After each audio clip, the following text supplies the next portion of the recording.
Hello, and welcome to a speed paint that may or may not make you uncomfortable. It's not the drawing itself, more of the coloring. You'll see in a second. It's going to be a little surprise, unless, of course, you follow me on Instagram or Twitter or Tumblr, in which you saw the picture like 5 days ago. But this was a very, very fun picture, and I did it back on FireAlpaca, which was so good. It felt so good transitioning from Clip Studio Paint to FireAlpaca. It's just so much more simple. But this is Lucaya picture. I guess that's what some people call the ship.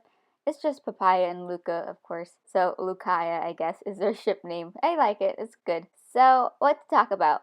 I'm always asking you guys for suggestions on what to talk about for speed paints. I mean, I usually ask you on Instagram and Twitter, but I never actually I ask for suggestions, but I get really picky, and then certain days I don't want to talk about something, so I'll just like ignore some suggestions. I feel so bad because you guys want me to talk about this stuff. What to talk about? Let's see. Okay, so this is kind of like a random thing to talk about, I guess. I don't know, I just thought about this last night.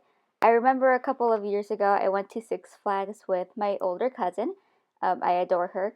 And we were in line for a roller coaster. We were at the very front, and the guy who was working the roller coaster, he was probably like 40 to 50 years old, and it was, I don't know, Memorial Day or something, some kind of holiday, and he was asking my cousin about, like, because she asked if we could be at the very front of the roller coaster, and he says, well, that depends, did you break any rules to get, here, did you, I don't know, something along those lines, and I don't know, to see if we were worth being at the front or something like that. And she said no. And he said, well, did you come here without your boyfriend knowing? And she said no. Did you come here without your parents knowing? She said no. Did you come here without your friends knowing? She said no. And then he thought for a second. He's like, did you come here without your girlfriend knowing? And he said it like jokingly, but also serious, because some people wouldn't take it very good if you ask them something like that seriously. So he was kind of doing it like in between to make sure that she wasn't weirded out, but also kind of serious. I can't explain it. But then she said no. And I don't know, we did end up going in the front anyways. But I do remember that experience because everyone in the whole entire world assumes you're straight unless told otherwise. And this is the first time I'm talking about sexuality, I think. But I was really happy that he asked about, does your girlfriend know? Like, he wasn't being like accusing, but it was like a just in case you don't have a boyfriend, maybe you have a girlfriend kind of thing, right?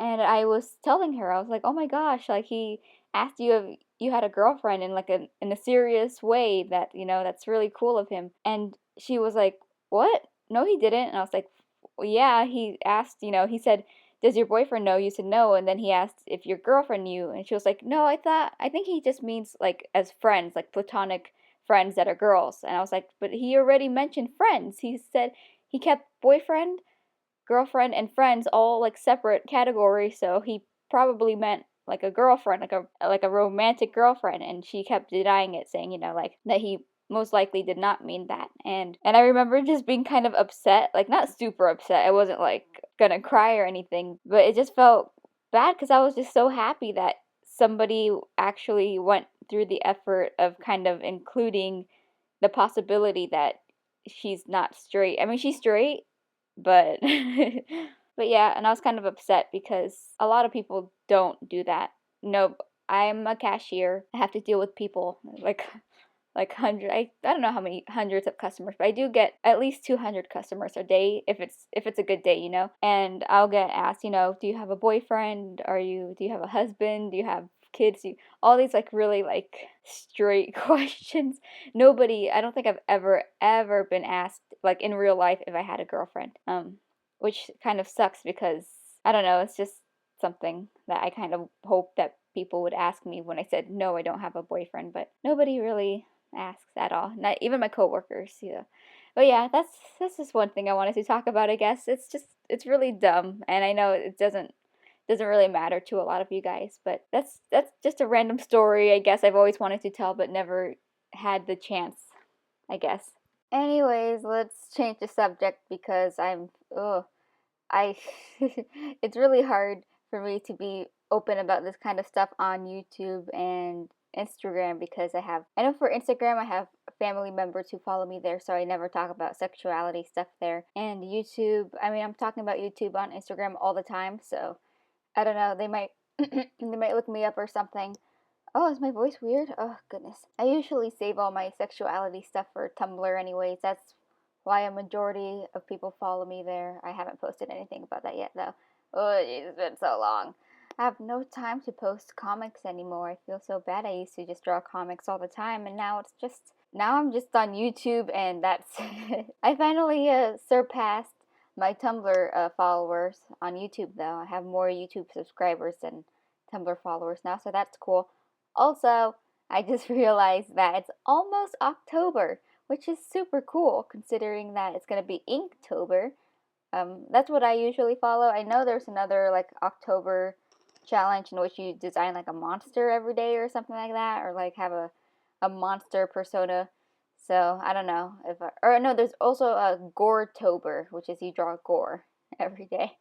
But I am not a gore artist, so I'm gonna do Inktober again. I think if I have time, probably do it like during my lunch hour or something. Oh God, but yeah, I'm super excited about that. I might have to buy a new sketchbook. Can you guys fill up sketchbooks? I fill up my sketchbooks about like 90%, and then I'm like, okay, new sketchbook time, even though I haven't like filled it out all the way. I don't know. It's just I used to fill them out like 100%, but now I don't know. I get bored of my sketchbooks, and I also like to decorate the outside, so that might be a big thing too. Anyways, sorry for the Markiplier clips in there. I'm rewatching Soma. Such a good game. Okay, thank you. Whew. Thank you so much for watching this and listening to my rambling. And sorry if this made you uncomfortable, but I'm uncomfortable every single day of my life, so you guys can put up with it for one speed paint. Alright, thank you for watching. Oh yeah, and as you can see I did the color swap. Can you see the color palette swap? Isn't it weird? Look, Papaya's in Luca's color and Luca's in Papaya's color. It looks so weird. Yeah, I was kind of challenged to draw that, so I did it. It's kind of creepy, right? It's like unnatural looking. Alright, thank you so much for watching. That's a finished picture. Yay, I like it. Okay, bye!